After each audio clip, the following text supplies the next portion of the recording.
A season full of drama and injuries continue for the Lakers. A starting backcourt Friday night featuring D-League Most Valuable Player Andrew Gowlak and Darius Morris because Steve Nash, Jody Meeks, and Steve Blake are all out.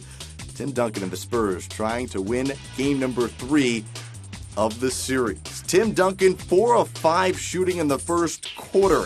San Antonio, 61% from the field in the first frame. A turnover by the Lakers results in a Tony Parker layup, capping an 8-0 San Antonio run. 30-18, San Antonio outscores LA in the first. Lakers 0 for 4 from downtown in the first quarter. They struggled here in the second as well. Metta World Peace, and then the Spurs defense collapses. Andrew Gowlak misses. Just a very frustrating night for the Lakers. Tony Parker, the opposite end of the spectrum. He had a tremendous second half in game number 2. In game 3, 12 points, 4 assists, 1 turnover. That's just in the first half. Tim Duncan, 6 of 7 from the field for 12 points over the first 2 periods. Spurs shot 59% in the half and led at 55-44 at the break.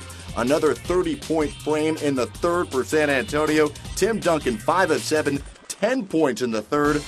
Here, cleaning up the Tony Parker miss, Duncan finishes the game with 26 points on an efficient 12 of 16 shooting to go along with 9 rebounds.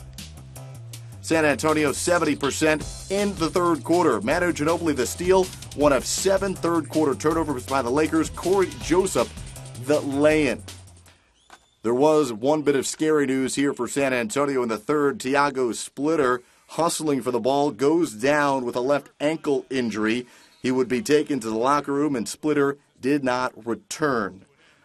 But the Spurs win this one handily and take a commanding 3-0 advantage in this best-of-7 series. San Antonio can complete the series sweep Sunday back at Staples Center.